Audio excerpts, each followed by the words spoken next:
Welcome. Class शुरू हो गई है, जुड़ जाइए फटाफट से।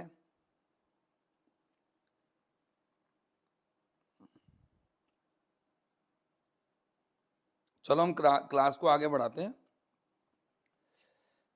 हाँ, आज की जो स्टोरी रहेगी हमारी बहुत ही इंटरेस्टिंग रहेगी और वो एक ऐसे व्यक्ति की मनोदशा को व्यक्त करेगी जिस व्यक्ति के पास पहले बहुत अच्छी शान और शौकत वाली लाइफ, फिल्मी फिल्मी टाइप का है ये। फिल्मों में नहीं होता क्या, एक व्यक्ति बहुत अमीर होता है और एकदम अचानक से गरीब हो जाता है। ऐसे ही उस ऐसे भी होता है कि एक व्यक्ति गरीब होता है, वो अचानक से अमीर हो जाता है।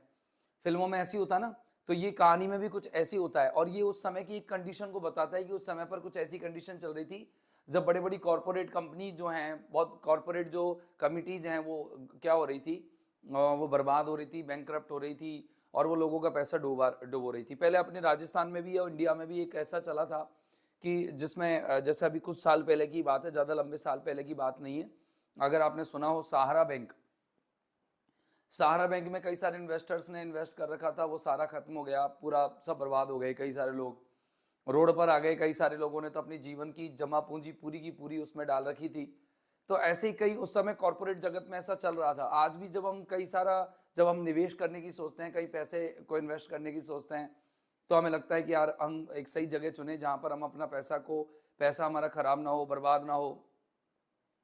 तो ये हम सोच करके इन्वेस्टमेंट करते हैं, ये निवेश करते हैं। तो आज ये कहानी हम पढ़ने वाले हैं आउट ऑफ बिजनेस, वो यही करने वाले हैं। यही कहानी इसमें इसमें यही दिखाया जाएगा कि किस तरीके से एक व्यक्ति जो है वो किस किस हालात में पहुंच गया, फिर उसकी मनोदशा देखो, उसका फैमिली उसका साथ किस तरीके से देती है और उसकी फैमिली की कंडीशंस किस तरीके से बदल जाती है।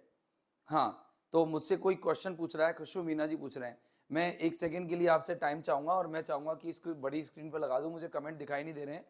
1 मिनट के लिए वेट करना, 1 मिनट के लिए वेट करो।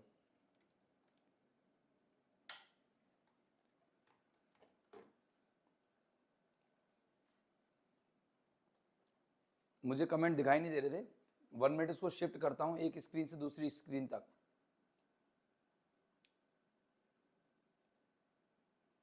जिससे कि मुझे साफ साफ कमेंट दिखाई दे। हाँ, आप कह रहे हैं सर आप बुक्स के बारे में बता रहे थे, आप प्लीज उन सब बुक्स का मीटर मीटर कोर्स में ही पढ़ा देना। हाँ बिल्कुल, ये आप बिल्कुल सुनिश्चित माने और कहीं भी किसी भी प्रकार की दिक्कत ना माने, ऐसा मैं करूंगा, पक्का ही करूंगा, इसमें कोई दो राह नहीं है। हेलो, नमस्ते sir, happy new year sir. Sir मैं क्या लाइव क्लास ले रहा था ग्रेड्स की, है ना सर, मैं कॉल करता हूँ फ्री होके आपको। जी सर।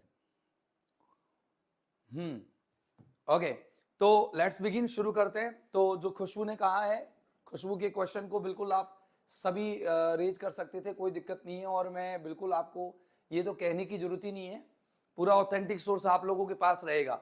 जो लोग अभी ऐप पर जो क्लास देख रहे हैं, जो लोग ऐप पर अभी क्लास देख रहे हैं, मैं पूरा ऑथेंटिक ही पढ़ाऊंगा उनको, और उनको कोई भी कहीं से भी कुछ लेने की जरूरत नहीं पड़ेगी। बुक्स आप क्यों खरीदते हो, जब मैंने आपके लिए खरीद रखी है और मैं उसी में से आपको पढ़ा रहा हूँ, तो आप खरीदना मत। और आपको अगर बिलीव नहीं है तो मैं यूं की तो बुक को यहाँ प्रिंट आउट ले आऊंगा, है ना, यहाँ बुक का प्रिंट आउट ले आऊंगा और उसी में से पढ़ाऊंगा मैं आप लोगों को। तो आप ऐसा विश्वास ना करें तो बाकी का मुझे लगता है विश्वास कर लेना चाहिए, क्योंकि मैं आप लोगों को कह रहा हूँ ऑथेंटिक चीज़ों से ही पढ़ाऊंगा मैं, बिल्कुल बढ़िया पब्लिकेशन है उनसे ही पढ़ाऊंगा। चलो, कितनी देर के, अभी तो चालू ही नहीं किया, स्टोरी थोड़ी सी बताई है मैंने आप लोगों को, और शुरुआत करते हैं। आज मैंने क्लास का 9:15 की जगह 9 बजे का टाइम रखा, क्योंकि और सारी क्लासेज आज नहीं थी। और कल भी मैं मैराथन लूंगा, तो आपकी क्लास में पहले से रिकॉर्ड करके रख दूंगा। समझे मेरी बात, मतलब पहले से रिकॉर्ड करके मैं आपको फिर अपलोड कर दूंगा उस क्लास को। उसकी कल की कहानी आपकी लाइव नहीं रहेगी। तो 2-4 दिन आप लोगों को थोड़ा सा धैर्य रखना पड़ेगा, क्योंकि मैं ग्रेड 3 के लिए मैराथन क्लासेस लूंगा, तो 2-2.5-3 घंटे की वो क्लासेज हो जाएंगी लंबी लंबी, तो मेरे लिए एक साथ खड़े रहना लाइव में मुश्किल हो जाएगा। ठीक है ना।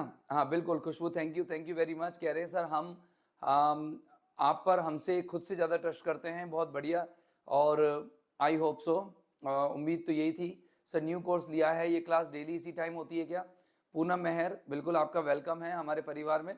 और हमारी ये क्लासेस 9:15 बजे से चलती हैं, लेकिन अभी 4-5 दिनों के लिए, यानी 5 तारीख तक के लिए हम लोग थर्ड ग्रेड का एग्जाम बोलेंगे मैराथन क्लासेस, तो इसीलिए आप लोगों की क्लास रिकॉर्डेड आएगी, ठीक है ना, 4-5 दिन अपलोड हो जाएगी रहेगी, आपको मैसेज आ जाया करेगा कि आपकी मालगुडी डेज का ये वाला पार्ट अपलोड हो गया है। तो वो पार्ट का मतलब स्टोरी होता है, ठीक है ना। और ये आपकी वैसे 6 तारीख से फिक्स 9:15 बजे का शेड्यूल रहेगा, और 9:15 बजे आपकी एग्जाम ये क्लास चले करेगी जो लिटरेचर की है, और 7 बजे शाम को 7 बजे आपकी ग्रामर की क्लास चलती रहेगी, ठीक है ना, वही 5 तारीख बाद। तो अभी मैं थर्ड ग्रेड के लिए काम करना चाहूंगा क्योंकि उनकी एग्जाम्स बिल्कुल एट हैंड है और 19 को है। तो लेट्स बिगिन, हम टाइम खराब किए बिल्कुल चलते हैं, है ना। और आपने रिकॉर्ड सेकंड ग्रेड का कल सेकंड ग्रेड का कोर्स लिया था, बट उसमें क्लासेस 2024 की आ रही है, न्यू वीडियोस नहीं है। आप अनामिका गलत, शायद आप गलत जज कर गए। मैं आप लोगों को एक बार बता देता हूँ, 1 मिनट के लिए सुनिएगा। जैसे ही आप इस ऐप में जाएंगे ना, जैसे ही आप इस ऐप में जाएंगे तो अभी यह खुल जाएगा ऐप, मुझे जितनी उम्मीद है, हाँ खुल जाना चाहिए, खुल गया। देखो जैसे ही आप लोग ग्रेड सेकंड के कोर्स में जाएंगे, जैसे ही ग्रेड सेकंड वाला ये वाला है ना, आपने यही वाला लिया होगा ना, तो आप इसमें जैसे ही आप व्यू कोर्स करेंगे तो आप इसमें देखना कंटेंट्स में जाना, यहाँ कंटेंट्स है ना, ये देखो ऊपर लिखा हुआ है सेकंड ग्रेड इंग्लिश 2026। तो इसमें ना आपको ये चीजें मिलेंगी। अब ये तो वो लाइव है जैसा अभी मैं दे रहा हूँ इस समय क्लास, तो वो तो करेंटली तो इसी में जाएगी 2026 वाले फोल्डर में। इसके बाद let's begin new batch start, इसमें जाना आप।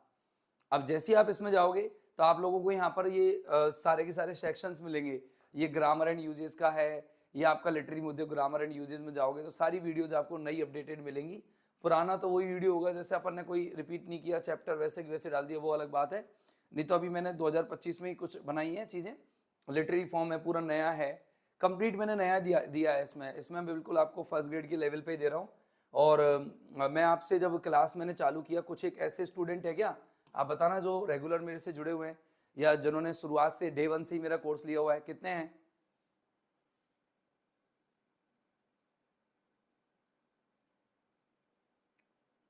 कितने लोग हैं ऐसे, हाथ खड़े करो जो मेरे से डे 1 से जुड़े हुए हैं कि सर हमने आपका कोर्स बहुत पहले से एक्सेस किया हुआ है और हम बहुत पहले से जुड़े हुए हैं।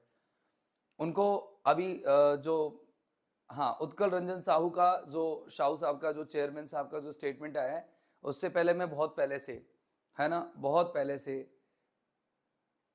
ठीक है ना, बहुत पहले से मैं बच्चों से कह रहा था कि देखो अपन के लेवल टफ आएगा और अच्छा लेवल आएगा और अपन को अच्छे लेवल से पढ़ना है।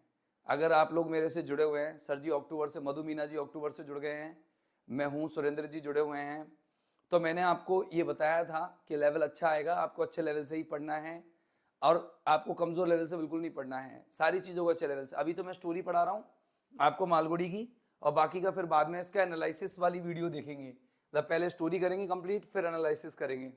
तो चलो अब बातें बाद में, अब पहले अपन इसको काम को करते हैं। आउट ऑफ बिजनेस, यानी कि किसी व्यक्ति का बिजनेस चला गया है, आउट ऑफ बिजनेस हो गया, वो मतलब हो गया जॉबलेस। जब आदमी जॉबलेस हो जाता है तो एक ही कंडीशन होती है, या तो वो कंप्लीटली जॉबलेस ही होता है या फिर वो जॉबलेस और होमलेस दोनों हो जाता है। होमलेस हो गया, जॉबलेस हो गया, दैट मीन्स वो पूरा बर्बाद हो गया, डिस्ट्रॉय हो गया। कई लोग ऐसे हैं जो वास्तविक रूप से देखा जाए तो ऐसे ही हो जाते हैं, मतलब जॉब लेने के बाद, जॉब जाने के बाद वो बिल्कुल पूरी तरह से बर्बाद हो जाते हैं। तो ये कहानी ऐसे ही किसी रमा राव नाम के व्यक्ति की है, रमा राव, रमा राव, ये रमा राव की कहानी है। और रमा राव इसमें पूरी तरह से बर्बाद हो जाता है क्योंकि कॉर्पोरेट में उसने पैसा लगा रखा है, उसमें काम करता है, वो कॉर्पोरेट बैंकरप्ट हो चुका है, अब वो जॉबलेस हो चुका है, होमलेस हो चुका है, उसके पास जमा पूंजी सारी खत्म हो गई है और ये जो है सड़क पर आ गया है। और इसके हालात के जिम्मेदार कौन है, कैसे हैं, उस समय उसकी मनोदशा क्या होती है, किस तरीके से उससे स्ट्रगल करता है, क्या ये जिंदा रहता है या मर जाता है, ट्रेजेडी है या फिर कॉमेडी है या एक नॉर्मल सेंस में डिस्कर्सिव है, तो अपन पढ़ते हैं, इसको देखते हैं और जानते हैं। तो देखो,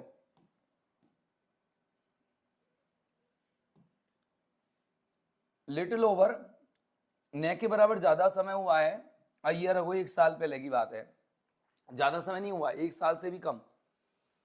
रमा राव, ये कैरेक्टर का नाम याद रखना आप, है ना, इसको मोस्ट इंपॉर्टेंट लगा लो।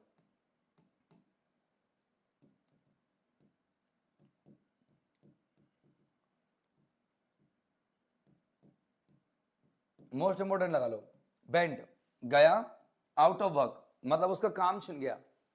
आउट ऑफ वर्क हो जाना मतलब होता है जॉबलेस होना। वेन, जब एक ग्रामोफोन कंपनी, याद रखना एक कॉर्पोरेट कंपनी का नाम कौन सा था, वो ग्रामोफोन कंपनी थी जिसमें वो काम करता था।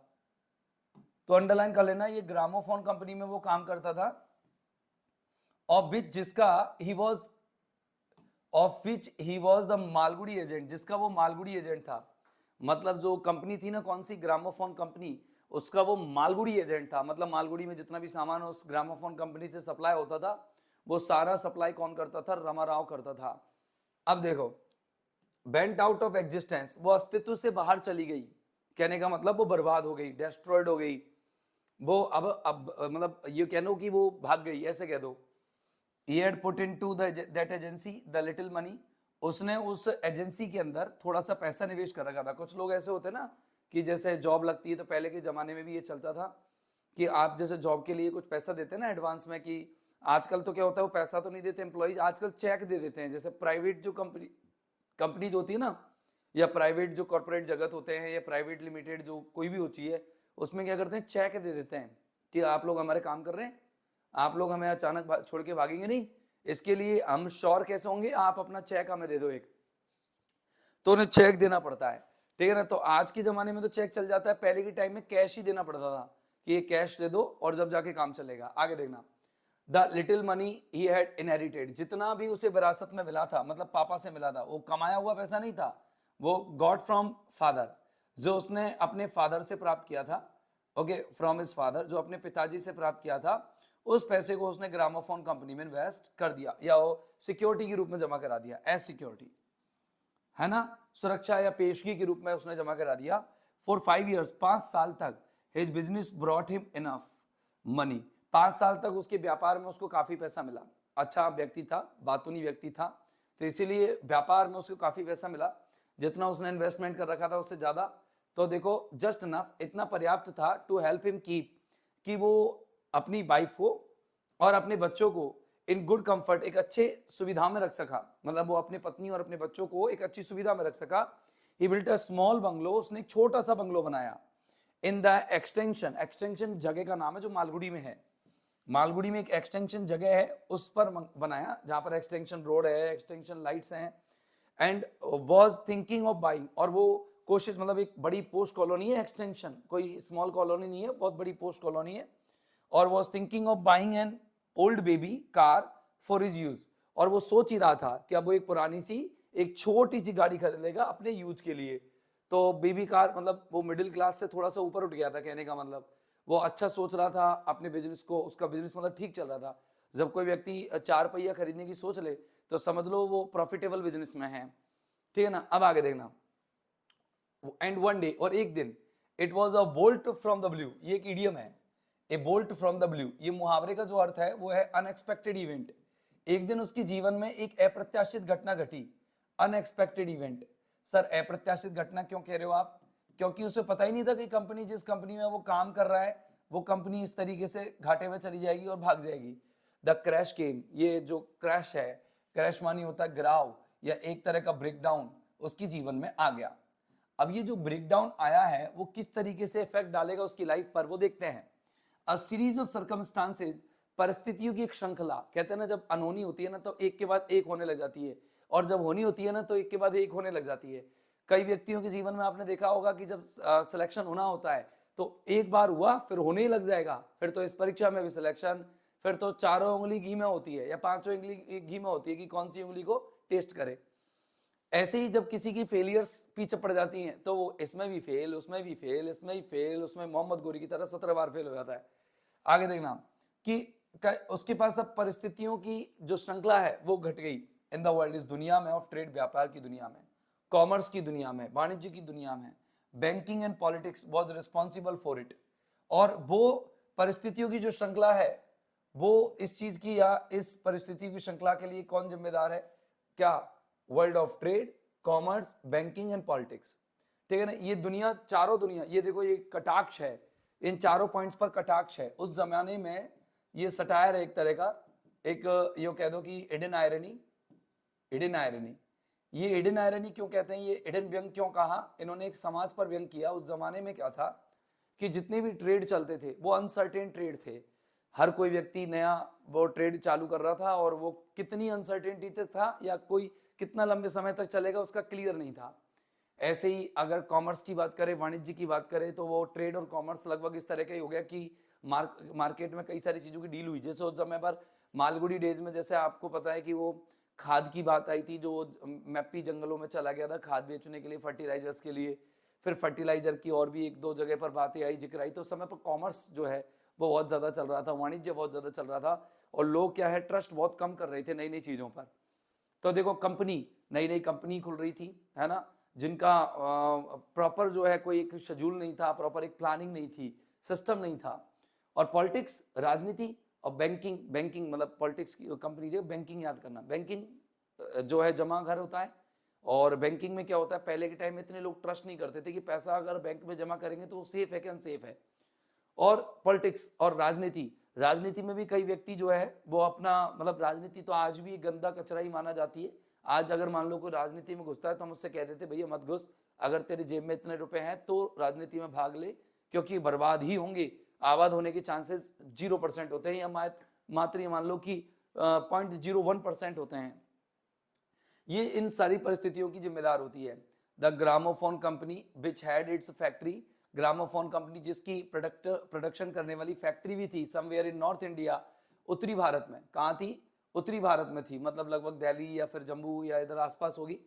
ऑटोमेटिकली कोलैप्स्ड, वो स्वचालित या बिल्कुल अपने आप ही स्वतः ही कोलैप्स्ड, यानी हो गए बर्बाद हो जाना, डिस्ट्रॉयड हो गई, गिर पड़ी, डिस्ट्रॉयड हो गई, तबाह हो गई, डिस्ट्रॉयड, ठीक है ना। और ऑटोमेटिकली यानी कि नेचुरली या फिर स्पॉन्टेनियसली, अनायास ही, किसी को पता नहीं लगा, spontaneously.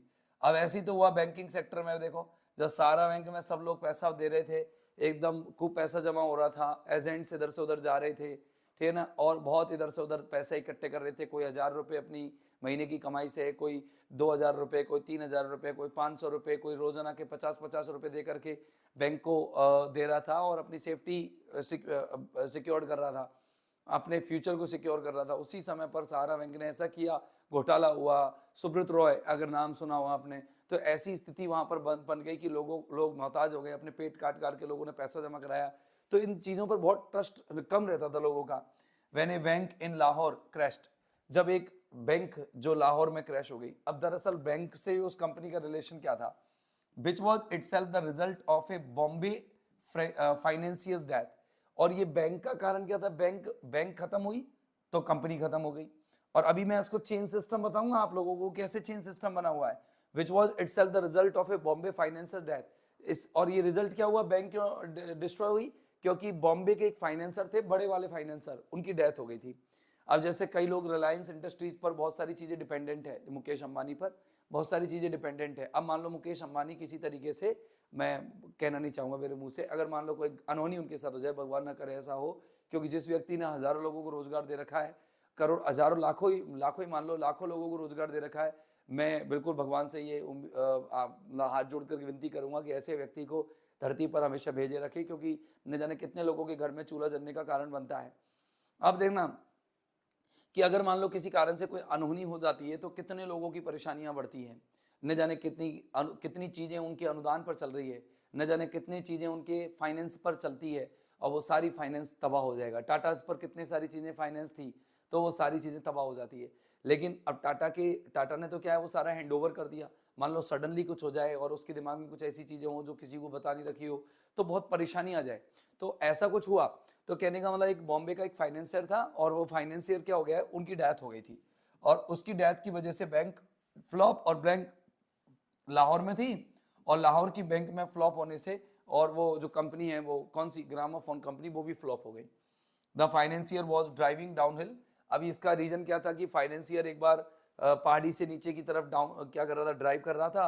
When his car flew off, तब उसकी गाड़ी जो है वो क्या हो गई, उड़ गई, है ना, और साइडवेज बगल में से होकर के, and came to rest 300 feet, और वो आ गई आराम करने के लिए। कहाँ पर, लगभग 300 फीट, 300 फीट, 300 फीट बिलो नीचे, 300 फीट बिलो आ गई द रोड से, मतलब पहाड़ी पे से रोड पर वो क्या है, गाड़ी गिर गई, पहाड़ पर से गाड़ी गिरी है।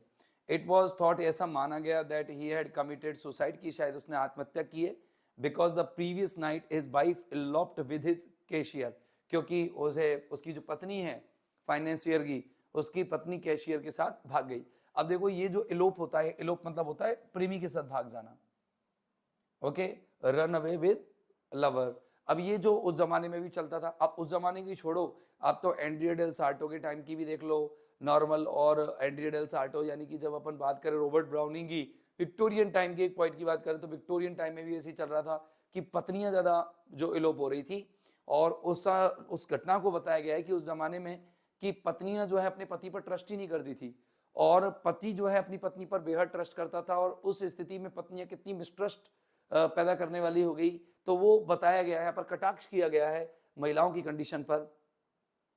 विद हिज कैशियर उसके साथ भाग गई थी। Rama Rao suddenly found himself in the streets, Rama Rao ने अपने आप को इन द स्ट्रीट्स पाया, इन द स्ट्रीट्स मतलब गलियों में पाया, नहीं फाइनेंसर का नाम नहीं दिया है इसमें, और क्योंकि किसी भी व्यक्ति का नाम ले लेना राइटर्स के लिए ठीक नहीं होता है, ये कहानियां सिर्फ मनगढ़ंत होती है और ये उस समय के हालातों के द्वारा ही या हालातों के हिसाब से बनाई जाती है।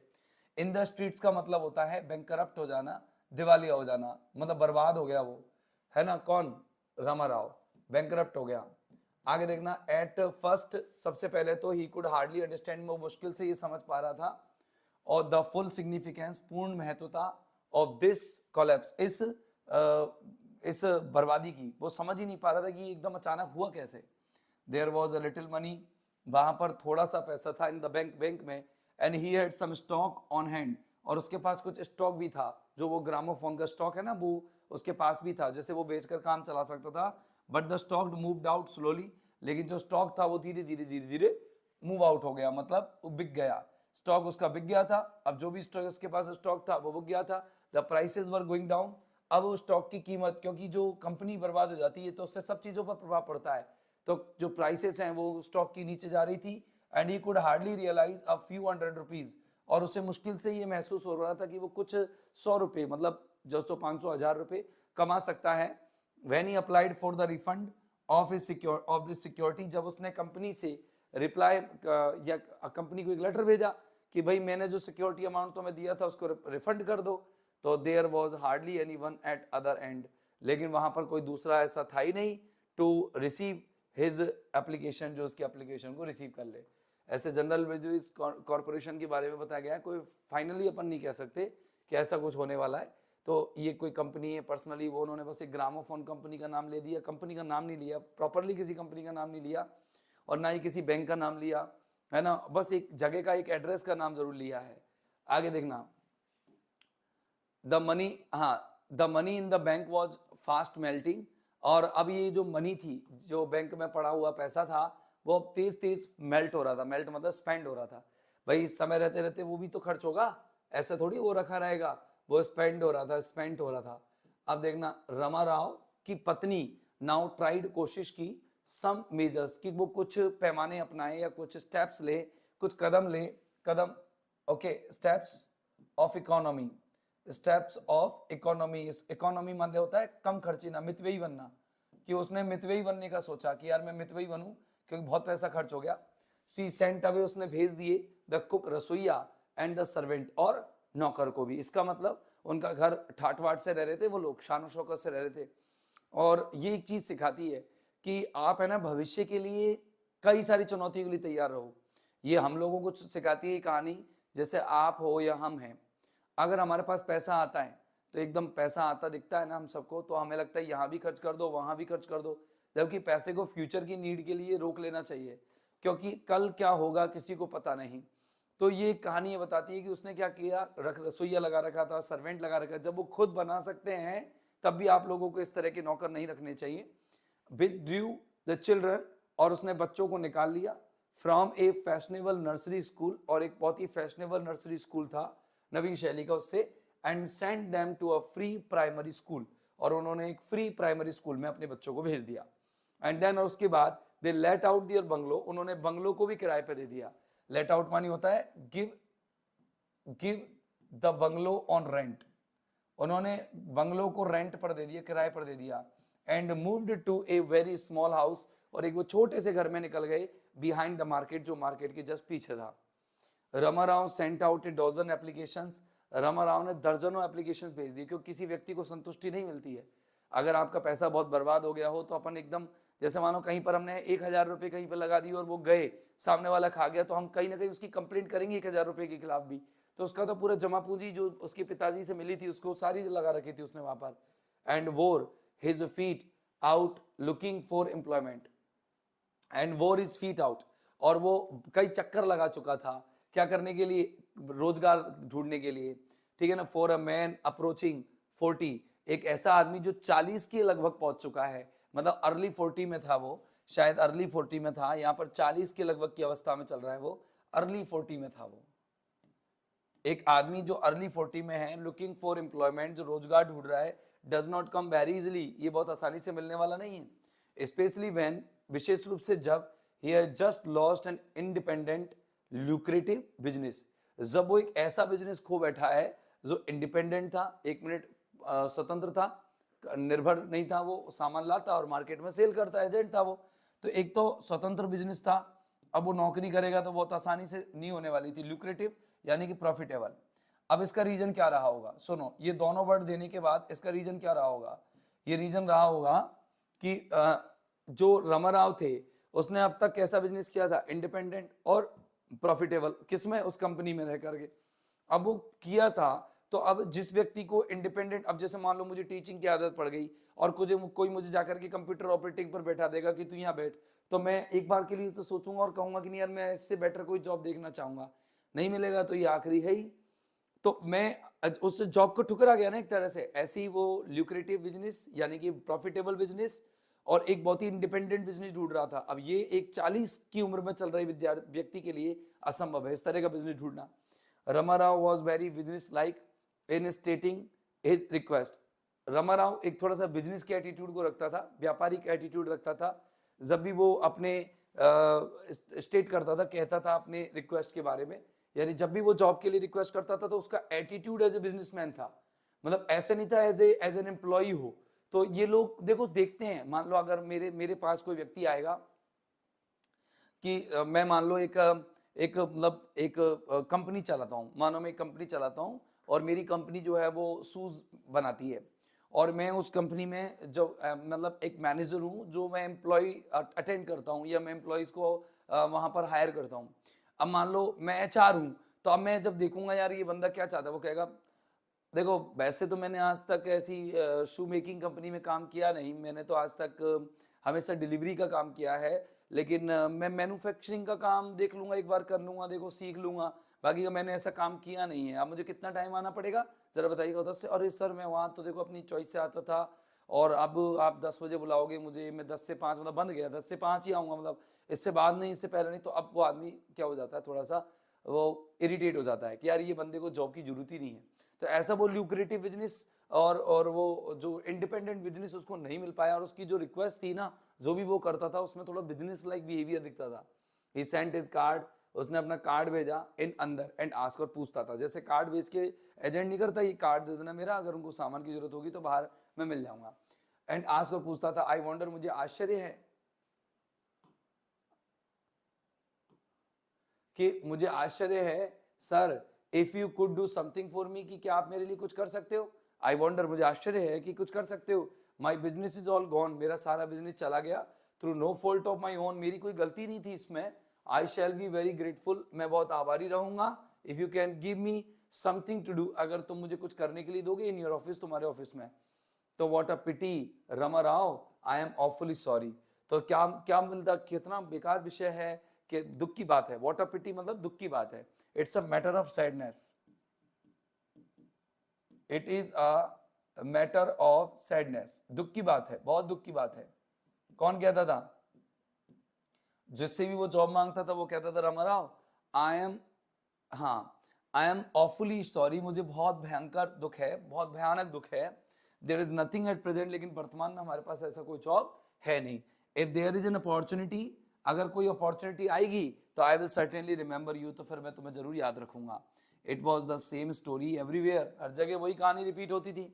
ही रिटर्न होम, वो घर लौट आता था, इन द इवनिंग, शाम के समय। हिज हार्ट सैंक, उसका हृदय बड़ा दुखी हो जाता था। As he turned into his street, जब वो अपनी गली की तरफ घूमता था। बिहाइंड पीछे पीछे द मार्केट, मार्केट के पीछे की तरफ, हिज वाइफ उसकी पत्नी, इनवेरिएबली, इनवेरिएबली यानी वही स्थायी रूप से, मतलब बिना बदले, स्थायी रूप से उसकी पत्नी जो थी स्थायी रूप से क्या करती थी, परमानेंटली स्थायी रूप से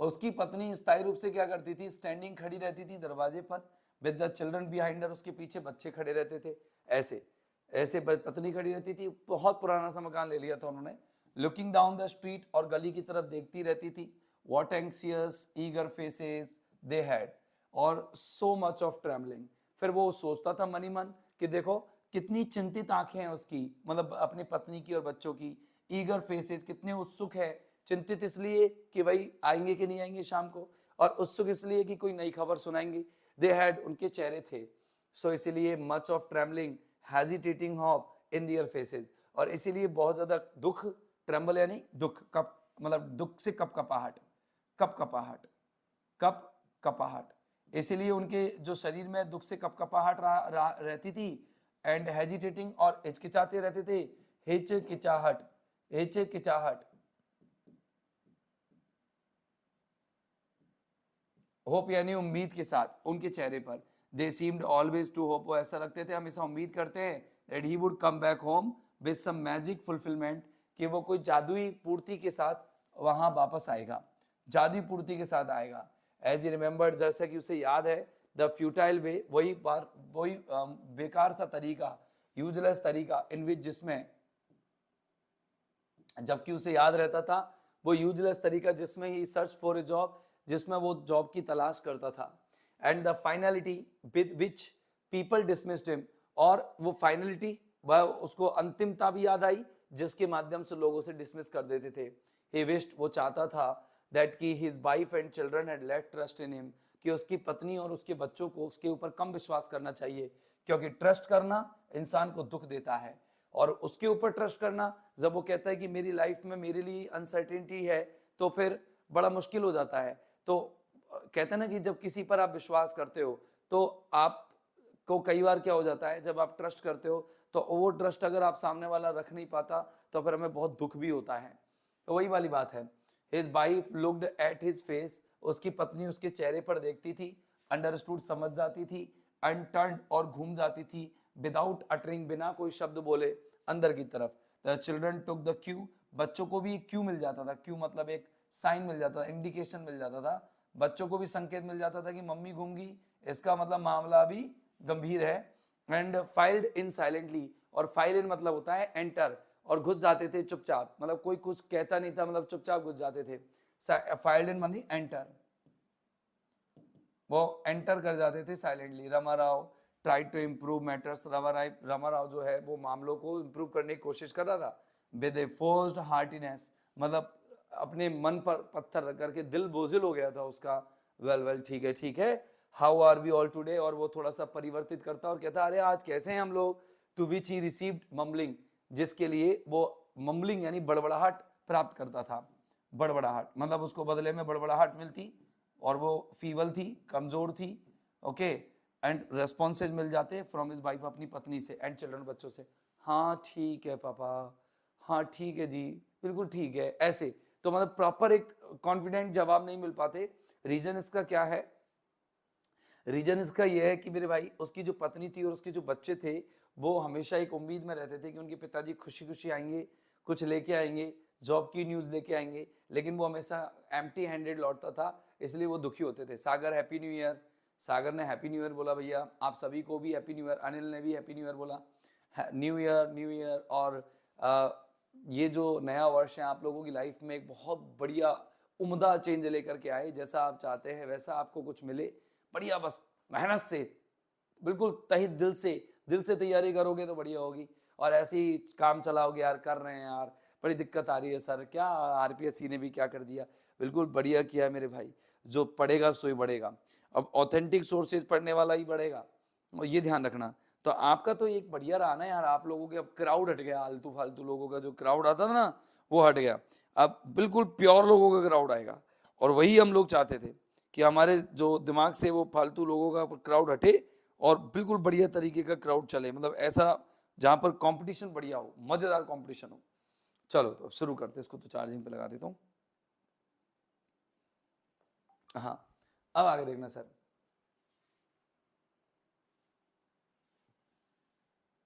हाँ, आगे देखना। एंड चिल्ड्रन, और बच्चों के लिए, it rent is heart to see them in the condition. उसका जो मन भारी हो जाता था, रेंट रेंट यानी तो किराया होता ना, लेकिन यहां पर होगा उसके हृदय को भर देना। मतलब इट रेंट हिज हार्ट, इसका मतलब होता है कि वो overwhelmed with fear, overwhelmed, sorry with sorrow, overwhelmed with, WHELMED, overwhelmed with sorrow. वो दुख से भर जाता था, बहुत ज्यादा दुख से भर जाता था। किसको देख करके? टू सी देम, अपने बच्चों को और बीवी को देख करके इस कंडीशन में। एट द एक्सटेंशन, एक्सटेंशन में हाउ दिस गर्ल, गर्ल यहाँ पर वाइफ को कहता है वो, कि ये जो लड़की है जिसको मैं लेकर के आया हूँ उसके पिता के यहाँ से, ये लड़की है ना, क्या करती थी? वुड स्पार्कल, चमका करती थी, विद फ्लावर्स, फूलों के साथ, ए ब्राइट ड्रेस, और एक चमकीली पोशाक के साथ। शी हैड फ्रेंडली नेबर्स, उसके पास बहुत बढ़िया पड़ोसी थे। ए विमेंस क्लब, पूरा महिला मंडल था। Everything to keep her happy, हर चीज थी जो उसे खुश रखती थी। बट नाउ, लेकिन अब, she hardly had the heart, अभी उसके पास ऐसा मुश्किल से हृदय है, और द नीड टू चेंज, और कोई मतलब आवश्यकता भी नहीं लग रही उसे चेंज करने की इन द इवनिंग, शाम के समय पर।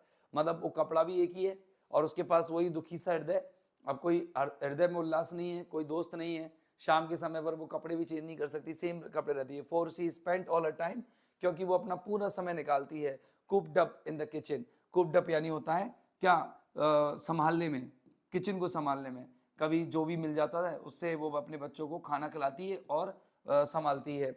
एंड देन द चिल्ड्रन, अब देखो ये भी दिखाता है कि कूप अप करना मतलब होता है जैसे जब आपको कुछ चीज आती नहीं और आप उसे संघर्ष करते हो तो वो कूप अप करना भी कहते हैं। तो किचन का काम उसे आता नहीं तो कुक था उसके पास शुरू से ही। एंड देन, और उसके बाद द चिल्ड्रन, और बच्चों की हालत। The house in the extension had a compound, ये हाउस, ये मकान जो एक्सटेंशन में मेरे पास था वो एक कंपाउंड रहा था। एंड दे रोम्ड अबाउट, और वो खूब टहला करते थे, घूमा करते थे, उछल कूद करना, उछल कूद करना, प्रांस करना, धमा चौकड़ी मचाना, उसको सही मायने में कहते हैं तो धमा चौकड़ी मचाना। ये मेरे बच्चे जो प्रांस आउट किया करते थे विद डजन अदर चिल्ड्रन, दूसरे बच्चों के साथ भी। It was possible to have number numerous friends, ये संभव था कि इनके कई सारे दोस्त होंगे in the fashionable nursery school, fashionable nursery school में। But here the children had no friends, लेकिन यहाँ पर तो दोस्ती नहीं थे उनके। And could play only in the back और यार्ड ऑफ द हाउस, और वो भी केवल घर के पीछे के आंगन में खेल सकते हैं यहाँ पर। Their shirts were beginning to show, अब उनकी जो शर्ट्स थी, उनके शरीर पर जो शर्ट्स थी वो शो टीयर्स, टीयर्स मानी वो फटने लगी थी, फटना, फटने लगी थी। एंड फ्रेज, और कमजोर हो गया था उनका जो थ्रेड है वो फीकी पड़ गई थी, फेड हो गई थी, एक तरह से मान लो फेड हो गई थी। अब फॉर्मरली, पहले तो देवर गिवन न्यू क्लॉथ्स, उन्हें नए क्लॉथ्स दिए जाते थे वंस इन 3 months, 3 महीने में एक बार नए कपड़े मिल जाते थे। कितनी अच्छी किस्मत थी इनके बच्चों की, लेकिन अब बर्बाद हो गई। ओके, यहाँ पर कपड़े मिलते थे, एक एक जोड़ी कपड़े 3 महीने में एक बच्चे को मिल जाते थे। देखो कितना अच्छा परिवार था इनका। ये इसका ये चीज दिखाती है ना कि ये मितव्ययी बिल्कुल नहीं था। हाँ या ना? एक बात बताओ यार, कि आप यूं बताओ, मुझे एक चीज बताओ कि अब पहले ये बताओ तुम कि यार कम खर्च आएंगे अगर मान लो मैं खुद ही, मतलब मैं तो भाई साहब एक साल में एक बार कपड़े खरीदता हूँ। कई लोग क्या होते हैं, एक बार खरीद लिए, 2 बार खरीद लिए, ज्यादा। अपन जब इतना अर्निंग स्टेज पर होते हैं, अपन को जब हर बार कपड़ों की जरूरत होती है तब अपन नहीं खरीद पा रहे हैं। तो जो लोग मतलब ये इस तरह की जो अपव्ययता है, मैं समझता हूँ कि वो गलत है। आपको पैसा बचाना चाहिए क्योंकि पैसा बहुत मेहनत से कमाया जाता है। और कहते हैं ना कि money does not grow on tree, पैसा पेड़ पर नहीं उगता है, इट इज़ हार्ड अर्नड, ये बहुत मुश्किल से कमाया जाता है, बहुत मेहनत से कमाया जाता है। तो ऐसी स्थिति में अगर अपन पैसे को यूं ही अगर वैल्यू नहीं समझते तो फिर वो भी हमारी वैल्यू नहीं समझता। So keep the value of money so that it will keep your value. तो देखना यहाँ पर कि रमा राव जो है वो अपने बिस्तरों पर लेटा रहता एंड स्पेंड स्लीपलेस नाइट्स, और अपनी रातों को बिना सोए बिताता ओवर इट, इस चीज के ऊपर सोचता सोचता। All the cash in hand was now gone, अब उसके हाथ में जो भी कैश बचा था वो चला गया। Their only source of income was the small rent, अब उनका जो एकमात्र स्रोत बच गया था इनकम का वो केवल उनका स्मॉल रेंट था, मतलब वो केवल जो अपना बंगलो है जो उन्होंने रेंट पे दे रखा है उससे जी रहे हैं वो। देवर गेटिंग फॉर देयर हाउस, वो अपने घर के लिए जो प्राप्त कर रहे थे इन द एक्सटेंशन, जो उनके एक्सटेंशन में था। दे शडर्ड, वो कांप जाते थे, टू थिंक, ये सोच करके, व्हाट वुड हैपन, कि क्या होगा, टू देम, उन लोगों का, इफ देयर टेनेंट, कि अगर उनका किराएदार, शुड सडनली लीव, अचानक से छोड़कर चला जाए। अब ये चीज एकदम उनके दिमाग में कैसे आई, क्योंकि वहां पर बात चला करती थी कि अरे वो किराएदार तो छोड़ के चला गया, अगर वो किराएदार तो छोड़ के चला गया, उसने कहा कि भाई अगर अब वो मन मन में सोचता था कि हमारी तो पूरी जीवन किराएदार पे निर्भर है, अगर वही छोड़ के चला गया तो हमारा जीवन कैसे चलेगा, हम कैसे जिएंगे। आगे देखना, would happen, okay, what would happen, क्या होगा, टू देम, उनका, if their tenant should suddenly leave, अगर उनका जो मेहमान, उनका जो किराएदार है वो अचानक से छोड़ के चला जाए। It was in the condition that Rama Rao came across, ये एक ऐसी कंडीशन थी जिसमें रमा राव मिला, अचानक से मिला एक जनरल से, मतलब एक पत्रिका थी, एक न्यूज़पेपर जनरल चलता था वहां पर, द कैप्टन नाम का। ये ध्यान रखना कैप्टन क्या है, तो आप कई लोग कंफ्यूज हो जाएंगे यहाँ पर, ये बहुत इंपॉर्टेंट रहेगा। केम अक्रॉस मानी होता है कि अचानक से देखा, सडनली, SUDDENLY, सडनली सॉ, क्या देखा, एक जर्नल देखा, जर्नल यानी पत्रिका देखी, एक मैगजीन टाइप का देखा, एक मैगजीन सा देखा, और मैगजीन क्या नाम था, जो jubilee reading room, jubilee reading room में, ये एक लाइब्रेरी है, और या फिर ऐसे कह दो रीडिंग रूम में एक लाइब्रेरी है, जहां पर उसने क्या जुबली नाम की रीडिंग रूम थी, ये इसमें देखा था, ये एक लाइब्रेरी है। It was called the captain, और इस जर्नल का नाम था कैप्टन। अब देखो, अब बच्चे क्या समझते हैं कि सर ये द कैप्टन कोई कैरेक्टर होगा, तो अभी जो जिन लोगों ने स्टोरी नहीं पढ़ी है वो तो गड़बड़ कर देंगे इसमें, लेकिन जिन्होंने पढ़ी है उनको पता है कि द कैप्टन नाम का एक जर्नल है, जो कि वो जुबली रीडिंग रूम में पढ़ता है, कौन, रमा राव। अब देखो ये जर्नल में आता क्या है, ये देखेंगे, इट कंसिस्टेड ऑफ 4 पेजेस, इस जर्नल में 4 पेजेस होते थे, एंड ऑल ऑफ देम, और उन सभी में से, but devoted to crossword puzzles, और उन सभी में क्रॉसवर्ड पजल्स आते थे। क्रॉसवर्ड पजल जानते हैं ना, जो आजकल आती हैं क्रॉसवर्ड पजल्स होती हैं, संख्याओं वाली हो जाती है, नामों वाली हो जाती है, स्पेलिंग्स वाली हो जाती है, लेटर वाली हो जाती है, and all of them were devoted to crossword puzzles.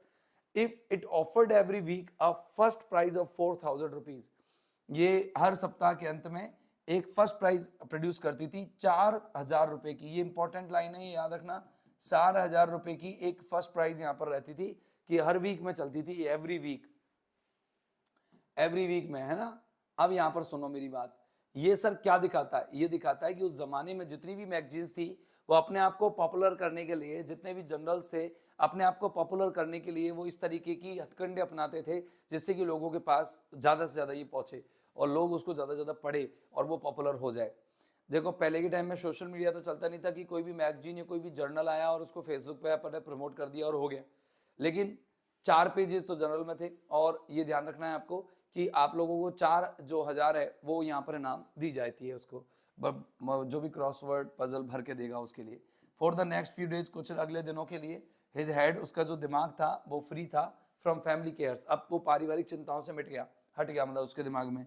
He was thinking intensely, वो बस थोड़ा सा तेज, मतलब बहुत गहराई से, डीपली कह दो कि वो बहुत गहराई से सोचा करता था ऑफ हिज आंसर्स, अपने उत्तरों को।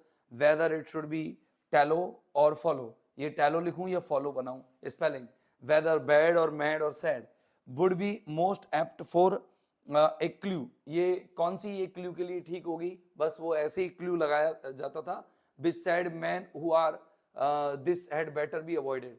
अगर ये लाइन आ जाती थी उसको देख करके, ये क्लू के बारे में ये कहते थे कि भाई मैन, वो पुरुष, हु आर दिस, जिनके पास ये क्लू होते हैं, हैड बेटर बी अवॉइडेड, उनसे बचना चाहिए, क्योंकि जिनके पास किसी चीज का क्लू मिल जाता है, वो एक मुहावरा है, जिसके पास किसी चीज का संकेत है, समझ लो वो अच्छा और बुरा कैसा भी हो, लेकिन आपको टेंशन दे सकता है, तो इनके पास क्लू होते थे तो टेंशन होते थे। जैसे मानो मेरे पास, मैंने कही, आजकल आपने शेयर मार्केटिंग का नाम किस किसने सुना है, शेयर मार्केटिंग बहुत लोगों ने सुन रखा होगा, कई कहते हैं थोड़ा बहुत मैं जानता हूं, और मेरे को जो लगता है, मैंने न्यूज पढ़ी है और ये ऊपर जाएगा, और वो पैसा उसका इन्वेस्टमेंट करवा देते हैं और फिर वो नीचे चला जाता है तो भारी बन जाती है।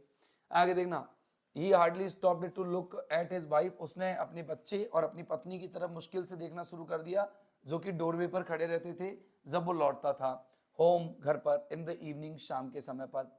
वीक आफ्टर वीक, कई सप्ताहों तक, ही इन्वेस्टेड, उसने निवेश किया, अ लिटिल मनी, थोड़ा पैसा, एंड सेंट हिज सॉल्यूशंस, और अपने हलों को भेजा करता था, एंड एवरी वीक, और हर सप्ताह के अंत में, ही अवेटेड, वो इंतजार करता था द रिजल्ट्स, उन परिणामों का, विद ए पाल्पिटेटिंग हार्ट, एक बहुत ही कांपते हुए हृदय से, बहुत ही टेंशन में वो करता था। जैसे कोई जुआ खेल देता है ना, तो जुआ खेलने के बाद, हाँ अनिल कुमार कह रहे सर हमने थोड़ा बहुत इन्वेस्टमेंट कर रखा है। हाँ भाई साहब मैंने भी कर रखा था इन्वेस्टमेंट, तो सब बर्बाद हो गया, कोई लेना देना नहीं रहा, क्योंकि जो भी ये सलाह देते हैं ना वो गलत है। Market is completely at risk, तो आप है ना इस तरह का निवेश ना करें, क्योंकि वो हमेशा डेट्यूरेट होगा, आप प्रॉफिट में नहीं आएंगे, आप प्लस में नहीं चल रहे होंगे, कभी नहीं चलेंगे आप प्लस में। जो ऐसा थोड़ा बहुत इन्वेस्टमेंट करके रखते हैं ना, वो रहती ही है, उसमें इन्वेस्टमेंट ही रहता है, वो निकल के नहीं आता। आप 5 साल तक रख लो, ज़्यादा से ज़्यादा 5 साल तक उस पैसे का आपको 500 रुपये 1000 रुपये मिलेंगे, माइंड खराब हो जाएगा कि इतने साल रखा और क्या निकला, कुछ नहीं। तो आप निकलना ही ठीक रहता है, उसमें से बेहतर रहता है। ये मार्केट हमारे लिए नहीं होते, ये रईसों के लिए होते हैं, जो जब लगता है जो करोड़ों रुपए लगाते हैं, ऐसा लगाते हैं जैसे मान लो 2 करोड़ का कुछ शेयर खरीद लिया, और 2 करोड़ का शेयर खरीदने के बाद में उनको लगता है कि मार्केट अब एकदम डाउन गया, तो वो तुरंत उस डाउन में भी खरीद लेते हैं और चीज़ों को एवरेज कर लेते हैं, और अब जाते ही 1 रुपये भी अब उनको प्रॉफिट निकल रहा होगा तो उसमें निकल जाते हैं, और वो निकल जाते हैं तो उनको 1 रुपये का प्रॉफिट भी, अगर उन्होंने 1 करोड़ रुपए लगाया है तो 1 करोड़ रुपए उन्हें 1 मिनट में मिल जाता है। अपने पास एक बार पैसा लगाने के बाद उसको दोबारा मैनेज करने के लिए पैसा नहीं रहता, तो हम क्या है लॉस में ही चले जाते हैं। तो इसीलिए आप SIP कर लो, SIP हमारे लिए बहुत अच्छी चीज़ है, SIP हम सबको करनी चाहिए, जितने भी हम लोग जुड़े हैं। आजकल तो हमारे फ़ोन पे में एक ऑप्शन आता है गोल्ड और सिल्वर, आप उनको हमेशा एक SIP के रूप में ले, और उसमें 50 रुपये, 100 रुपये, 200 रुपये, 300 रुपये, जितने का भी आप रेगुलर अफोर्ड कर सकते हैं उतने का आप लें, गोल्ड और सिल्वर आप ले सकते हैं, वो बाय करें, आपके फ़ोनपे का अमाउंट फ़ोनपे में ही रहेगा, और साथ में आप उसे कभी भी मंगा भी सकते हैं, वो ज़्यादा सही है बजाय, अगर आप इन्वेस्टमेंट करना चाहते हैं, सेविंग करना चाहते हैं, फैमिली पर्सन है तो वो सही है बजाय और चीज़ों के। On the day a solution was due, अब जिस दिन सोल्यूशन ड्यू था, he hung about the newsagent shop, वो न्यूज़ एजेंट की दुकानों की तरफ वो थोड़ा लटकने लगा, मतलब घूमने लगा, warming himself into the favour in order to have a look, और वो क्या करने लगा, पटाने लगा मतलब मनाना पटाना, ठीक है ना, और वो अपने आप को मतलब मनाने के लिए तैयार करने लगा इनटू हिज फेवर, कि जिससे कि वो न्यूज़ एजेंट है ना वो उसके फेवर में आ जाए, in order to have a look into the latest, जिससे कि वो लेटेस्ट इशू को, जो अभी पत्रिका आई है, नया जो कैप्टन आया है या नया जो इशू संस्करण आया है उसको देख सके, विदाउट पेइंग फॉर इट, बिना इसको भुगतान किए। मतलब जैसे ऐसा होता है, जैसे मान लो किसी दुकान पर कोई चीज आई है सर, सागर ने पूछा है, मधु ने पूछा है कि SIP क्या है। SIP का मतलब होता है जैसे मंथली, मतलब आप कहते हैं कि मंथली इन्वेस्टमेंट कह दो आप, मतलब डेली इन्वेस्टमेंट। SIP करो, डेली कर सकते हैं, मंथली भी कर सकते हैं। SIP में क्या होता है, जैसे बता देता हूँ 1 मिनट के लिए, वैसे तो मैं क्लास के बीच में बोलना नहीं चाहिए, भी ये बिजनेस वाले मामले हैं। देखो मैं बता देता हूँ कि अगर जैसे SIP का मतलब होता है, जैसे अगर हम लोग चाहते हैं कि हम 3 साल तक पैसा जोड़ेंगे, 4 साल तक हम पैसा जोड़ेंगे, तो SIP ये कहती है कि आप लोग अपना कोई भी चुनिंदा, जैसे ज़्यादातर तो मार्केट में और चीज़ें तो ज़्यादा अनसर्टेन रहती है, गोल्ड और सिल्वर आप देख सकते हैं।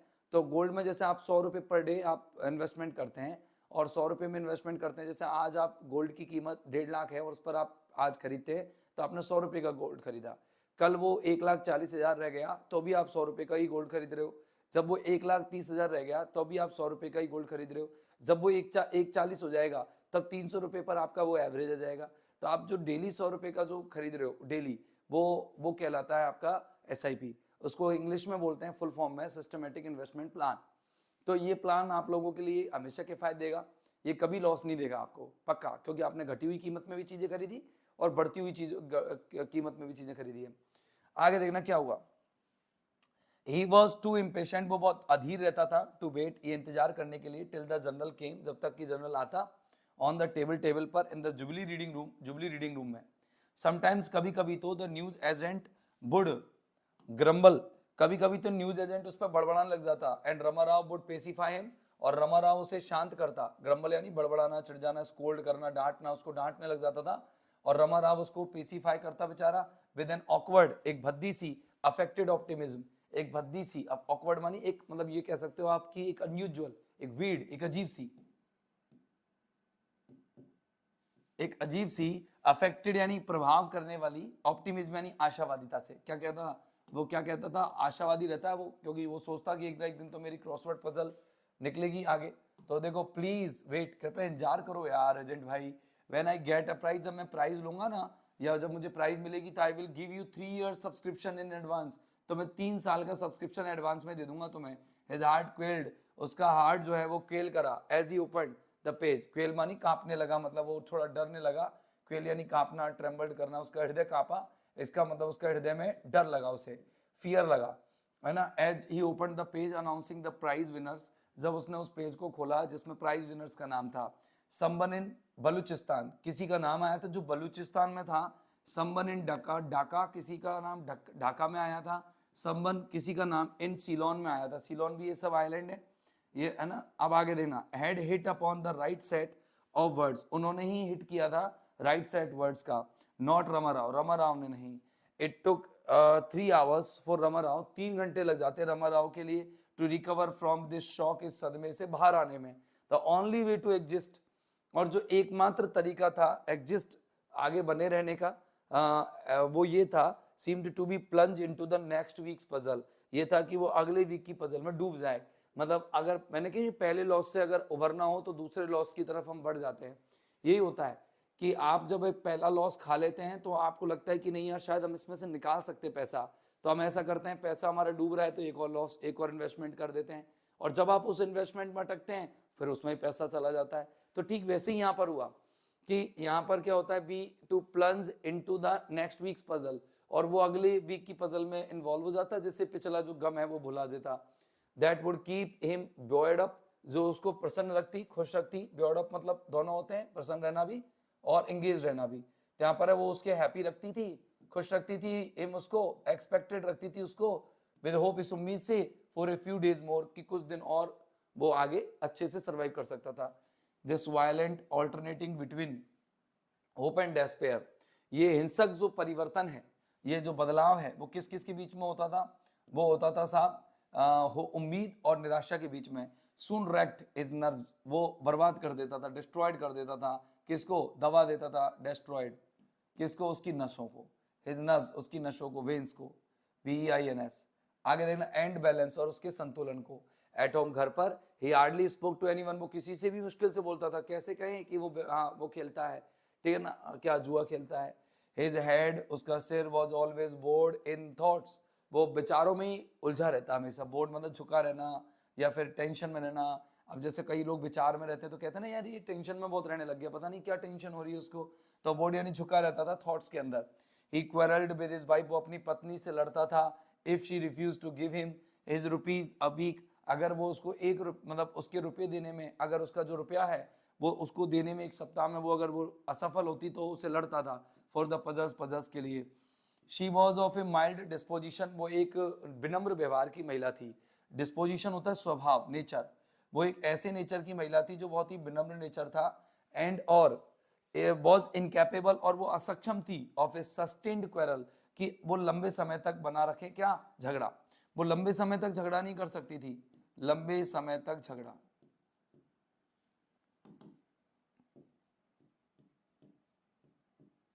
होते कई लोग एक बार झगड़ने लग जाते हैं तो झगड़वाए लोग, ठीक है ना, और वो लंबे समय तक झगड़ा करेंगे। और कुछ ऐसे लोग होते हैं जब झगड़ा शुरू कर देते तो वो 2-5 मिनट में खत्म हो जाता है, अरे नहीं साहब माफ करना यार, नहीं जो तुमसे भिड़ नहीं सकते।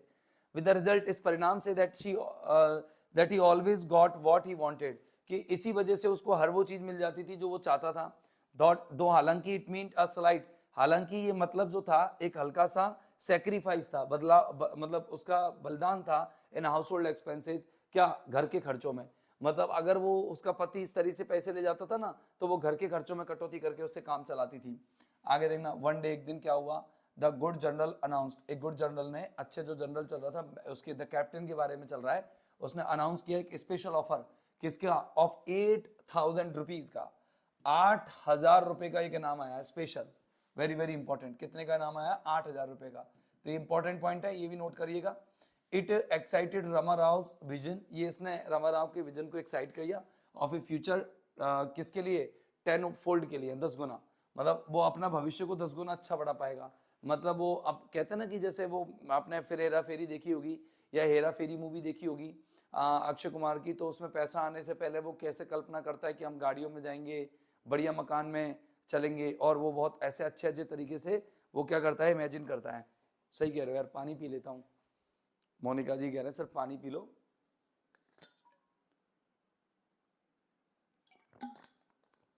हाँ, अब आगे देखो क्या हुआ था। ही स्टडीड द पजल, उसने पजल्स की स्टडी की। ही स्टडीड द पजल्स, उसने पजल की स्टडी की। There were only 4 doubtful corners, वहां पर अब केवल 4 ही कॉर्नर बचे थे जो डाउट में थे। He might have to send in at least 4 entries, वो 4 एंट्रीज को तो भेज ही सकता था कम से कम। A larger outlay was indicated, एक बड़ा सा आउटले, आउटले मतलब होता है एक परफॉर्मेंस इंडिकेट की गई थी। You must give me 5 rupees this time.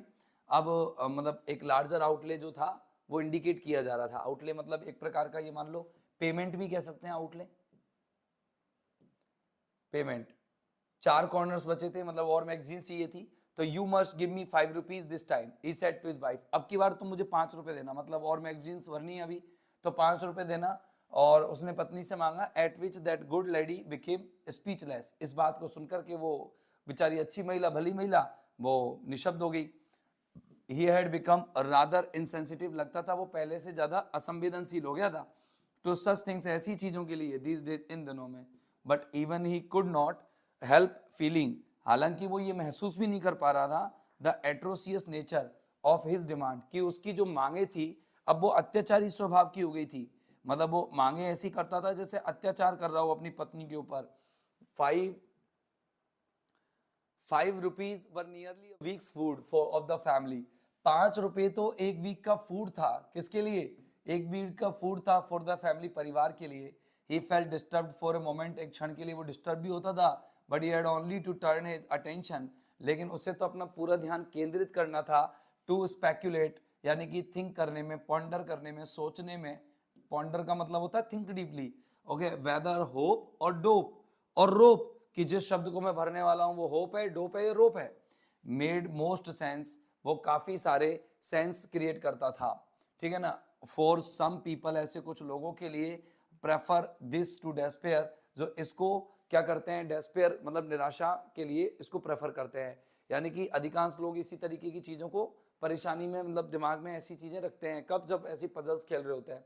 And is mind was at once at rest, और अब उसके दिमाग में वो आंसर आ गया, इसीलिए उसका दिमाग अब शांति में आ गया। अब आगे देखा क्या हुआ। After sending away the solutions by registered post, फिर उसने रजिस्टर्ड पोस्ट के माध्यम से, सेफ्टी की बतौर रजिस्टर्ड पोस्ट उसने ली, और उसने अपने क्रॉसवर्ड्स को, पजल को सॉल्व करके भेज दिया। ही बिल्ट इलाबोरेटेड कैसल, फिर उसने दिमाग में सजावटी, बनावटी, बनावटी किले बनाई, हवाई किले, बनावटी किले बनाए। किसके किले बनाए, इन द एयर, हवा में। कहते ना हवा में किले बनाना, मतलब मनगढ़ंत कहानी का नाम। इवन इफ, या मनगढ़ंत चीजें बनाई अपने दिमाग में। Even if he was only A share, he would get a substantial amount of money, अगर उसको एक शेयर भी मिल जाए, काश अगर उसको एक, it was only A share, कि काश उसको एक शेयर भी मिल जाएगा तो वो एक सब्सटेंशियल अमाउंट प्राप्त कर लेगा। मतलब 4,000 8,000 में से अगर उसको 2,000 भी मिल जाएंगे, एक अगर एक पजल भी सही हो गई तो उसको काफी अच्छा पैसा मिल जाएगा। He would send away his tenants, वो अपने किराएदारों को भेज देगा। Take his wife and children back to the bungalow, और वो अपनी पत्नी और अपने बच्चों को बंगलो में ले जाएगा इन द एक्सटेंशन में। And leave all the money, और सारे पैसे को छोड़ देगा इन हिज वाइफ एंड, अपनी पत्नी के हाथों में। For her to manage for a couple of years, जिससे कि वो कुछ एक साल निकाल लेगी। और so he himself would take a 100, और वो एक 100 रुपए का नोट लेगा, और 100 रुपए लेकर के गोवा में चला जाएगा, टू मद्रास, मद्रास में। And seek his fortune there, और वो अपने भाग्य को वहां पर अजमाएगा, वहां पर काम देखेगा, है ना। बाय द टाइम, इस समय तक, the money in his wife and, अपने पत्नी के हाथों में वॉज स्पेंड, खर्च हो चुकी थी। He would have found some profitable work in Madras, तो जब तक उसके पत्नी के हाथों में पैसा खत्म होगा तब तक वो उसे कोई ना कोई जॉब तो मिल ही जाएगा। On the fateful day of result, जिस दिन रिजल्ट आया, भाग्य के दिन, भाग्य वाले रिजल्ट के दिन, या रिजल्ट वाले भाग्य के दिन, समाओ जो रमा राव है उसने ओपन अपना खोला क्या, the captain, and the correct solution shared stared him in the face, और करेक्ट सोल्यूशन जो है उसके चेहरे पर उसको चकमगा दिया, मतलब उसका चेहरा जो है उदास कर दिया। हिज ब्लंडर्स वर न्यूमरस, उसकी गलतियां असंख्य थी, उसने जो गलतियां की थी वो बहुत ज्यादा थी। There was no chance of getting back even a few अनाज, उसको तो कुछ अनाज भी नहीं मिलने वाले थे। नाउ अब he moved about till the evening, वो शाम तक इधर उधर टहलता रहा, घूमता रहा। ओके, मतलब मूव्ड अबाउट माने होता है दुखी मन से घूमना, दुखी मन से टहलना।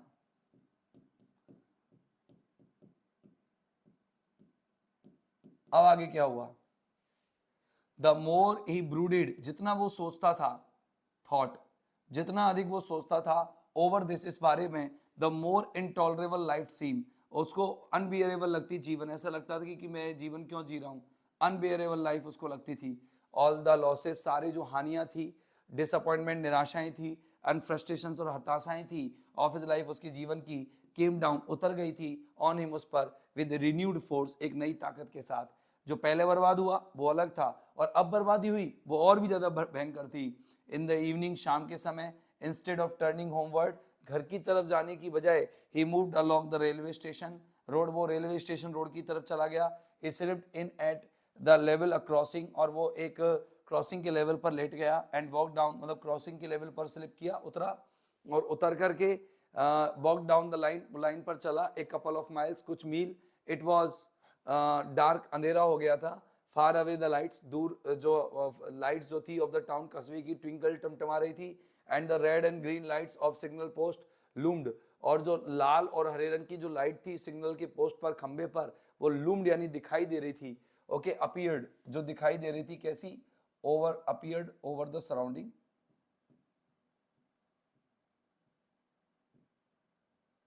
उस माहौल में दिखाई दे रही थी। A couple of furlong behind, उसके पीछे, फरलोंग, फलांग अपन ने पढ़ी थी ना, 240 220 है कितनी, वो जो थी माइल्स वगैरह, वो अपन ने पढ़े थे। तो वो मीटर वगैरह अपन ने देखे थे ना, तो वो फरलोंग्स जो थी, कपल ऑफ फरलोंग्स, बहुत दूर थी, बिहाइंड हिम, उसके पीछे, he had come to the conclusion, metre थे यहाँ पर शायद 220 मीटर थे, उसके, he had come to the conclusion, वो इस निष्कर्ष पर निकल के आया, that life was not worth living, कि अब जीवन जीने योग्य नहीं था। If one had the misfortune to be born, अगर किसी व्यक्ति को पैदाइशी दुर्भाग्य मिला होगा इन द वर्ल्ड, इस दुनिया में, तो द बेस्ट रेमेडी, तो सबसे बढ़िया इलाज ये था, वॉज टू एंड मैटर्स, की सारे मामलों को समाप्त कर दिया जाए, on A railway line, railway line पर, और विद रोप, और एक रस्से से, रोप, डोप, होप, उसके दिमाग में यही चीज चल रही थी। अच्छा मेरी बात सुनना, ये आत्महत्या करने का जो प्लान है, ये दो कहानियों में आ चुका है। हाँ, 231 231 मीटर्स, ठीक है ना, नवीन को याद है। तो अभी ये बताओ कि आत्महत्या करने का प्लान कहाँ आया था, एक कौन सी स्टोरी थी जिसमें ये आया था, बताओ। आत्महत्या करने की प्लानिंग दो जगह पर आई थी, आप बताओ जब तक, फटाफट से आंसर दीजिए। एक एक में तो वो सरयू नदी में डूबा था, वो कौन लड़का था बताओ, सरयू नदी में डूबने वाला, याद मैंने दिला दिया, हिंट मैंने दे दी आपको, अब आप आंसर बताओ।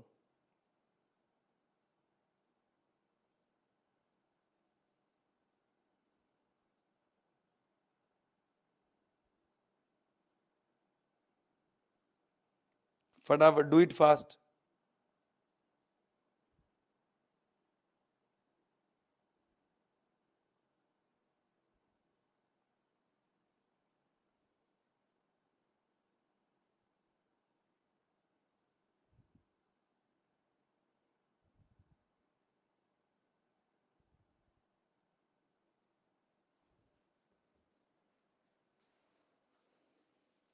नहीं नहीं, 8 वाली नटराज मूर्ति तो वहां भी आई थी, वहां पर भी वो समुद्र में या नदी में डूब करके जो रोड को इधर उधर से मीट कर रही थी, वो जो तूफान आया था उसमें भी वो डूबने का वो करता है। ईश्वरन, ये ईश्वरन नाम की स्टोरी थी, याद हो तो आपको। और एक नटराज वाली भी थी, सच परफेक्शन। तो दोनों स्टोरीज में ऐसी आत्महत्याओं की बात आई थी, लेकिन रेलवे ट्रैक की जो आत्महत्या है वो इस बार आई। यानी कि मालगुडी डेज में भी ऐसे ही हुआ था, मतलब मालगुडी डेज का जो आर के नारायण का टाइम था, यानी कि लगभग अपन यूँ कहें कि अर्ली या हाफ 90th 20th सेंचुरी की बात करें, तो उसमें भी कुछ ऐसे ही चलता था, लोग सुसाइड करने के लिए रेल ट्रैक पर जाया करते थे। तो ये उसी स्थिति को रिप्रेजेंट करता है कि वहां पर उस समय पर आज भी रेल ट्रैक पर ही जाते हैं लोग सुसाइड करने के लिए, और ये रस्सी से लटक जाते हैं। हिज माइंड आस्क्ड इनवॉलेंटियरली, उसका दिमाग बिना जाने बूझे या बिना सोचे समझे ही पूछ रहा था, यही पुल्ड इट बैक, उसने अपने दिमाग को वापस खींचा। नन ऑफ दैट, अब मुझे कोई पहली नहीं सोचनी। ही सेड टू इट, उसने,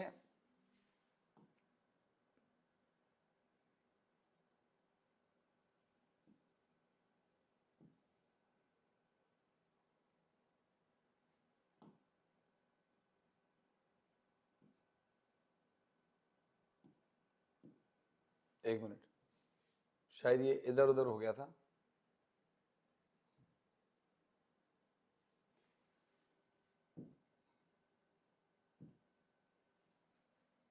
1 मिनट, गड़बड़ हो गया थोड़ा सा, इसको सेट कर देता हूँ।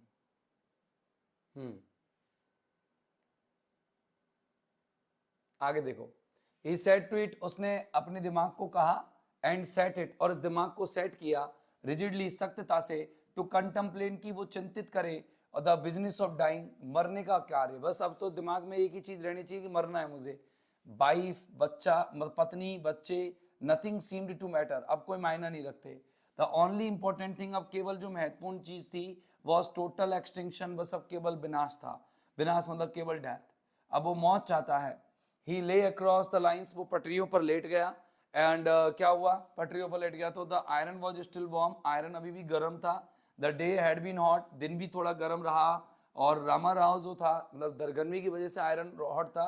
रामाराव ने महसूस किया बहुत ज्यादा खुश, as he reflected that in less than 10 minutes, कि 10 मिनट के अंदर अंदर द ट्रेन फ्रॉम त्रिचिनोपॉली से जो ट्रेन आएगी, त्रिचिनोपॉली याद रखना, त्रिचिनोपॉली से ट्रेन आएगी, वुड बी अराइविंग, जो आ ही रही होगी। ही ले देयर, वो वहां लेट गया। ही डिड नॉट नो, वो नहीं जानता था कि कितने लंबे समय तक मुझे लेटना है। ही स्ट्रेन्ड हिज ईयर्स, उसने अपने कानों पर दबाव डाला, to catch the sound of the train, जिससे कि वो ट्रेन की आवाज को सुन सके। पटरियों पर अपनी ट्रेन कान लगा दिए, but he heard nothing more than a vague rattling, उसने केवल हल्की सी खड़खड़ाहट के अलावा कुछ नहीं सुना।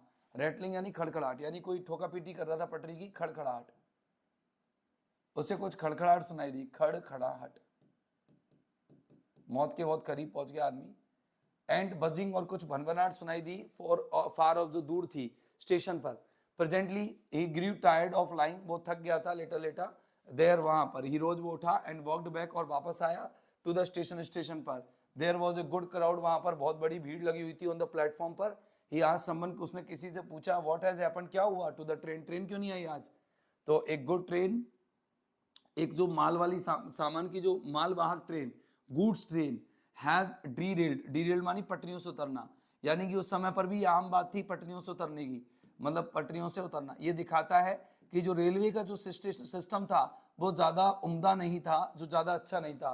उस ज़माने में रेलवे का जो पैटर्न बना हुआ था, सिस्टम बना हुआ था, वो ज़्यादा अच्छा नहीं था। 3 स्टेशन ऑफ, 3 स्टेशन दूर वो ट्रेन जो है क्या है, डीरेल हो चुकी है, and the way is blocked, और रास्ता जो है ब्लॉक कर रखा है।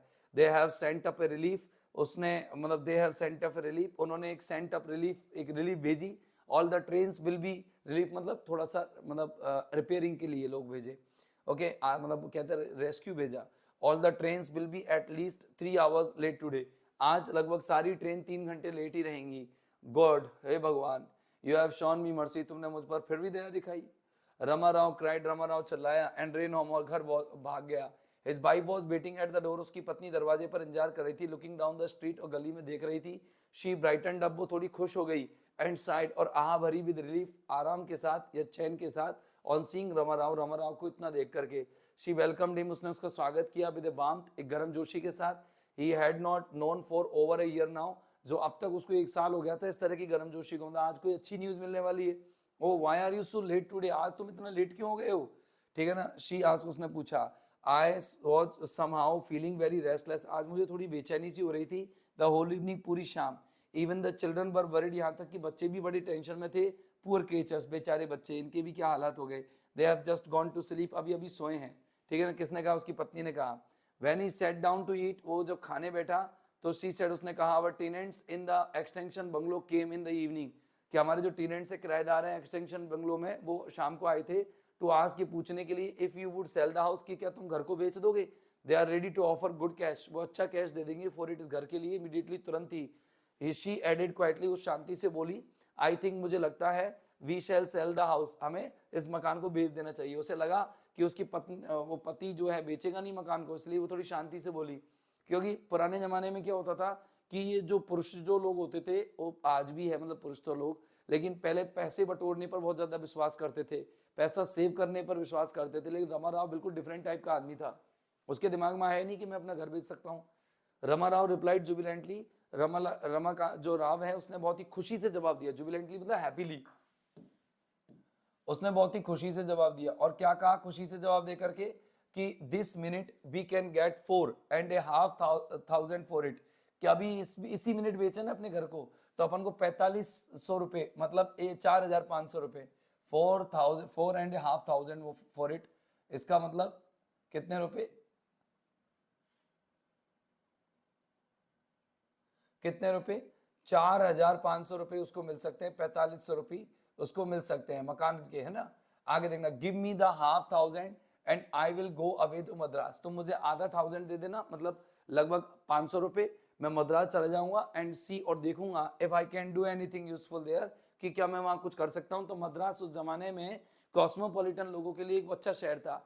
जैसे रामानुजम की बेटी के लिए वहां पर जो काम करता था, जो मद्रास में जाकर के उसने बेटी दिखाने की बात हुई, और वहीं पर जाकर के वो पैसे वाली बातें हुई। सिटी जो है वहां पर एक प्रॉपर जो कॉस्मोपॉलिटन सिटी मानते हैं, या एक प्रॉपर अर्निंग सिटी मानते हैं, वो मद्रास को मानते हैं। आगे देखना, you keep the balance with you, तुम इस पूरे पैसे को अपने पास ही रखना, एंड रन द हाउस, और घर चलाना। Let us first move to a better locality, चलो हम सबसे पहले तो एक अच्छी लोकेलिटी पर चलते हैं। Are you going to employ your 500 to get more money out of crossword puzzle. तो उसकी पत्नी ने पूछा, क्या तुम इन पैसों को लगा दोगी, एम्प्लॉय मतलब लगाना, तुम्हारे 500 रुपए को, टू गेट मोर मनी, जिससे कि तुम और ज्यादा पैसा प्राप्त कर लोगे, आउट ऑफ क्रॉसवर्ड पजल्स, कुछ क्रॉसवर्ड पजल्स लगा करके। शी आस्क्ड क्वाइटली, उसने शांति से पूछा। एट दिस, इस बात पर रमाराव थोड़ा सा डिप्रेस्ड हो गया, सैड हो गया, फॉर ए मोमेंट, एक क्षण के लिए, एंड देन सोर, फिर कसम खाई, विद ग्रेट एम्फेसिस, बड़े दबाव के साथ, नो नो नेवर अगेन, नहीं मैं दोबारा कभी ऐसा नहीं करूंगा।